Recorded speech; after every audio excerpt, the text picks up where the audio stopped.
ښه راغلاست. په تیرو کلیپونو کې مو د نیګلیکټ په اړه باندې خبرې وکړلې او انشاءالله اوس ورسره بلد یاست، خصوصا هغه کسان چې په چایلډ پروټکشن کې د ماشومانو د خوندیتوب په برخه کې کار کوي.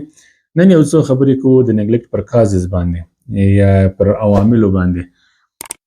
ګورئ، کله چې ماشومان د غفلت، بې پروایي او په اصطلاح باندې صرف نظري وضعیت سره مخامخ کیږي یا د پامه غورځول کیږي، دا د خپل ځان لپاره مختلف فاکتورونه، مختلف دلایل لري. کوم چې کله چې تاسې په چایلډ پروټکشن پروګرامونو کې کار کوئ، ستاسې لپاره مهمه ده چې په دې شیانو باندې پوه سئ او کوښښ وکړئ چې دغو فاکتورونو ته د مختلفو لارو چارو څخه په استفادې باندې رسیدګي وکړئ.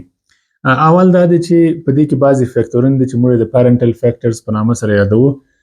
دا هغه فاکتورونه دي چې د والدینو سره، یعنې د میندو د پلرونو سره ارتباط لري.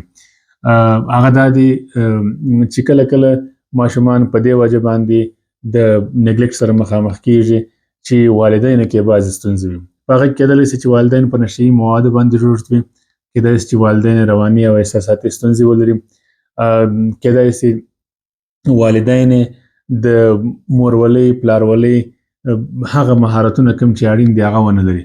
په دې کې د اولاد روزنه، پالنه، د اولادو په حقوقو باندې پوهېدل دا شیان دي.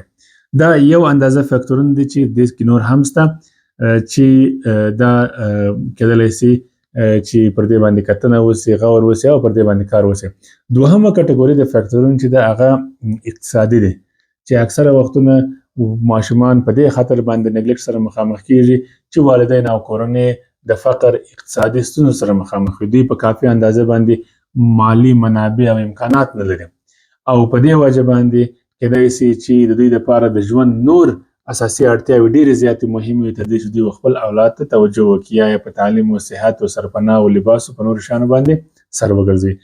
دریم ډول د فاکتورونو چې دي هغه موږ د په اصطلاح باندې د سوشل فاکټرز په نامه سره یادوو، یا هم کمیونټي فاکټرز ورته وایي چې دا ټولنیز فاکتورونه دي. په دې کې هغه وخت ماشوم د نیګلیکټ سره مخامخ کیږي چې شاید په هغه ټولنه کې په کافي اندازه باندې د ماشومانو د خوندیتوب لپاره کوم میکانیزمونه موجود نه وي. د ماشومانو د خوندیتوب لپاره شاید په هغه ټولنه کې هیڅ حمایت او ملاتړ موجود نه وي. کیدای شي په ټولنه کې بې ثباتي زیاتې وي، کیدای شي په ټولنه کې د جرایمو په اصطلاح باندې ریټ یا اعمار زیات وي، او په کل کې کیدلی شي چې د چایلډ پروټکشن سیستم هلته موجود نه وي، او یا هم کوي هغه ډېر ضعیف وي، یا هم سیستم د چایلډ پروټکشن په اړه باندې بې غوره وي او په کافي اندازه باندې هلته کار نه وي کړی. دا درې عمده او خورا ډېر زیات مهم فاکتورونه دي. کوم کسان چې په چایلډ پروټکشن کار کوي کوښښ وکړئ چې د خپل پروګرامونو تطبیق په وخت کې علاوه پر دې چې تاسې ماشومانو ته سرویسز وړاندې کوئ، کوښښ وکړئ چې د کورنۍ سره، کوښښ وکړئ چې د کورنۍ د اقتصادي وضعیت د جوړولو لپاره او ترڅنګ یې کوښښ وکړئ چې ټولنې سره کار وکړئ.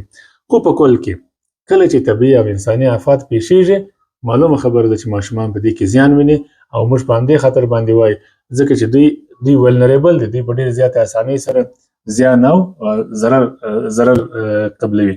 چې کله انساني او طبیعي آفات پیښیږي، په هغه وخت کې کورنۍ ته، والدین ته شاید ډېر نور شیان وي چې هغه دوی دپاره اولویت لري تر دې چې دوی د ماشوم پر بعضې اړتیا او حقوقو باندې فکر وکړي. نو ډېره زیاته مننه. نورې ویډیوګانې سره تعقیب کړئ. ښې چارې.